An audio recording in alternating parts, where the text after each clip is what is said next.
The first letter arrived taped to our door with red ink in a warning tone that felt personal. Not festive, not friendly, just power.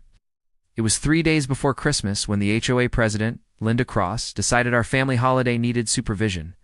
The notice accused us of unauthorized decorations and threatened a daily fine if we didn't comply by morning. The problem? We hadn't even put the decorations up yet. Linda was famous in our neighborhood. HOA Karen, unofficially crowned. She knew everyone's trash schedule, window measurements, and alleged violations by heart. She ruled meetings like a courtroom and spoke like every sentence was a verdict. We moved in quietly, paid our dues, kept our heads down, but something about us bothered her. Maybe it was that we didn't attend her monthly compliance walks. Maybe it was that we smiled instead of argued. The second letter came faster, then a third. Fines stacked up for things that didn't exist. Suspicious vehicle parking. That's when Linda crossed a line she couldn't uncross. At the December HOA meeting, she stood up with a thick folder and announced a new policy proposal: mandatory residency verification, background checks, and optional genetic testing to prevent fraud and misuse of community resources. The room went quiet.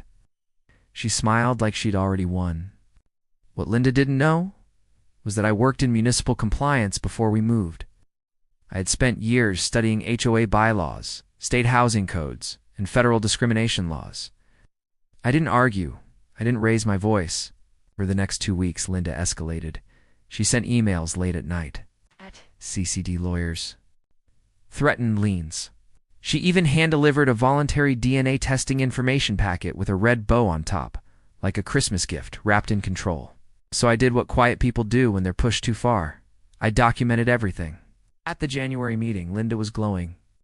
She called my name first, ready to make an example. I stood up with my own folder thicker than hers on. Asked the board if they reviewed State Law 42.09 on housing discrimination and privacy violations. Faces shifted. I played the recordings, read the emails, presented the legal citations. Then I slid one final document across the table, a formal complaint already filed with the state, including signatures from 7 other homeowners she'd intimidated into silence. Linda tried to laugh it off, and her lawyer stood up and whispered something in her ear. Her smile collapsed. Linda resigned for personal reasons. The fines vanished. The policies were reversed. The neighborhood went quiet again, but different this time. On Christmas Eve, we put up our lights. No letters, no warnings, just silence. And sometimes, silence is the sound of power changing hands.